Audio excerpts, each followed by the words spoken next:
Okay, so we have a taste challenge. The 1977 bottle of Old Crow, you've seen me talking about that.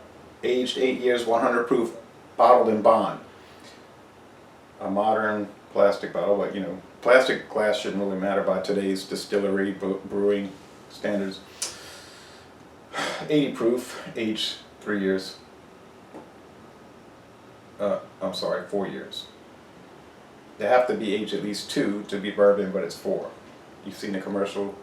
We do twice as long, you know. 8 years. Well, right off the bat, you can see the Old Crow is substantially darker than the beam, right? Look at that. I'm trying to line them up quick. See, deep amber and light gold. So I'll mix them up. I don't think it's going to be any kind of contest. Jim Beam, established around 1795. Old Crow, 1835. By Dr. James Crow. He originated the sour mash. At least we think he did. Originated the sour mash process. Well, we do know he's the first person we know of to use sour mash. And so Old Crow uses that. All right. But the one you get today is from 1987 up to the current date. It's aged 3 years. And it's only 80 proof as opposed to the old bonded bourbon 100 proof. Okay, so let's see what this one is. I'm trying not to look. Okay, so I'm just going to try to take that out of my line of vision. I'm just kind of ignore it. Okay. I think I got a glance. Yeah. Try it again. My line is up like a little fortress. Hide it behind. Okay. So, like I said, I don't think it'll be any kind of contest to tell these apart. And then I'm going to do Old Crow, the modern version, a review of that one at some point. I plan to, and then do a taste challenge with the original Old Crow, the one that's 40 years old, that bottle. So that should be interesting. All right, so I got that hidden. It's not working out. Okay. Okay, automatically, just immediately I think this is the Jim Beam. I'm starting to learn, right? I'm learning these aromas and tastes. And it's just like with beer, you know, you say, oh, they're all the same. These, like if it's just macro beers, Old Milwaukee, Schlitz, Pabst Blue Ribbon, Hamm's, Keystone Premium, Rolling Rock, no, not the same. Similar, not the same. But these are not even similar, I don't think, except that they're bourbon. They're from Kentucky. It's got the woodiness, it's got the vanilla, it's got the floral, it's got the herbal that I talked about in the contest against the Kentucky Dale. Distinct herbal, some dried flowers, dried wildflowers, you might say. And I think it's going to have that little, I said it was like a mold or like a mildew taste. Or green wood. Yeah, it's so distinct. No. Very interesting. I have this ancient age. I want to see what that tastes like. But I got to take time, and it takes like it's going to take at least a year to get through all these. Probably longer. But you just don't want to wait. Like you want to jump on them and do it. But so it's got the distinctive spicy aroma, but it's so subtle. Herbal. That's the herbal, and like I say, mildew or something. You know, maybe that's not presented so much now. But one thing I will say, I paid $1.97 for that little 100 milliliter plastic bottle, which translates to about the same price for the 750 milliliter or the 1.5 liter.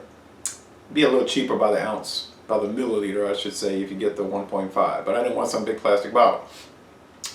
But it's very distinctive and it's well made. And don't think that it, because it's Jim Beam original standard version, that it's junk. Because I don't believe it's junk. No. It has many characters. You say, well, that's the Budweiser of bourbon. Well, I think the Budweiser of beer has a lot of interesting and complex characters. But it's fashionable to rip on it. And now that Jim Beam is becoming like the #1 selling bourbon, And then that Jim Beam Black, I think, won a big competition, the world's best bourbon at the San Francisco Wine and Spirits competition. So I guess that'll be getting ripped or whatever. I don't care. Whatever. All right.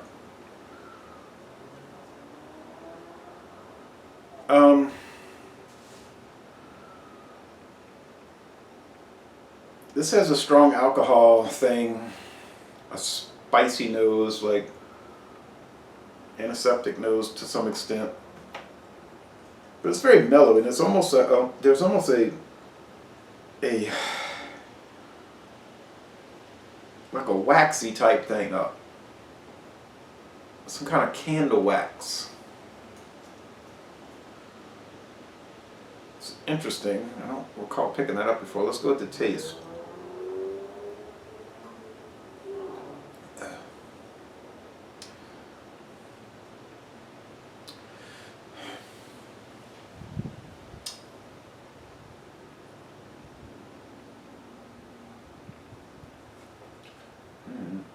Now maybe this has that. I was saying the other one didn't have the mildew mold something. This has that a little. Definitely they both have peppery notes, white pepper or something.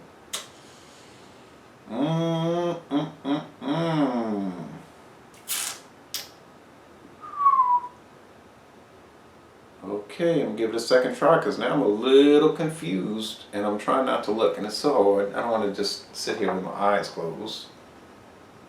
I go hide behind that fortress of bourbon. This has more vanilla. It's got more vanilla, more oak, more depth.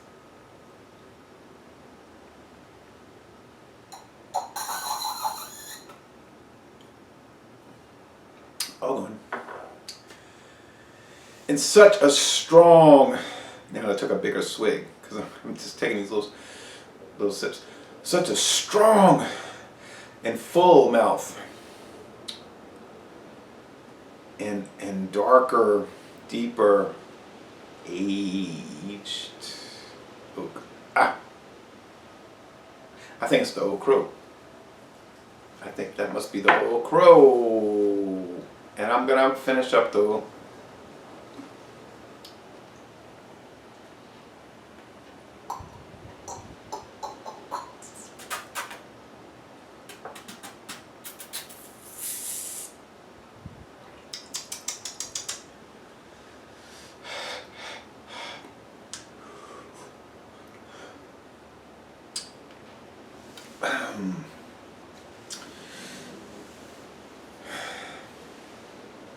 Ultra bright toothpaste even.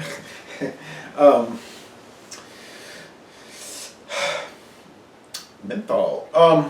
Evergreen. I just think this one is the Jim Beam and I think that one's the Old Crow. Well, I gotta say they're both fabulous. They're both dynamite, as they used to say on a CBS television series. Well, let me guess. This must be Jim Beam. It is. I can't do the beers as well. Like, I get those wrong because they're so similar, but they're just, little subtle differences. And Old Crow. The original Old Crow that lasted 152 years. And this, that lasted over 200 years. Whether it's been changed, I don't know. This, I don't know. There's a whole line of Jim Beam, which I could devote my whole channel to, it seems like. Same with Jack Daniels or all these other ones. It just goes on and on. Now, the Old Crow Reserve, I don't think I can get it. I think that's the 8-year aged. That's the black label. That might, but they don't say it's bottled in bond, but that's kind of like a passe thing now. According to Wikipedia, they say a lot of these companies do bonded whiskeys and they don't even talk about it because apparently it's not like a big thing with a lot of the bourbon connoisseurs. Although it is a big thing in the law. It's a pretty strict regimen it has to follow. So, and they did have a Beam bonded. Didn't that just come out? I saw that at Mathern's Jim Beam bonded whiskey, bourbon whiskey. It was like a big thing they were promoting. So, hey, Mom. it might mean something. I don't know. Well, I got them all right so far in all these hard liquor contests. I hadn't gotten one wrong yet, I don't believe. Much better than I did with beer. Ooh, got so much brandy and cognac down in that cabinet. Got some mini contests coming up. Thank you for watching this video production.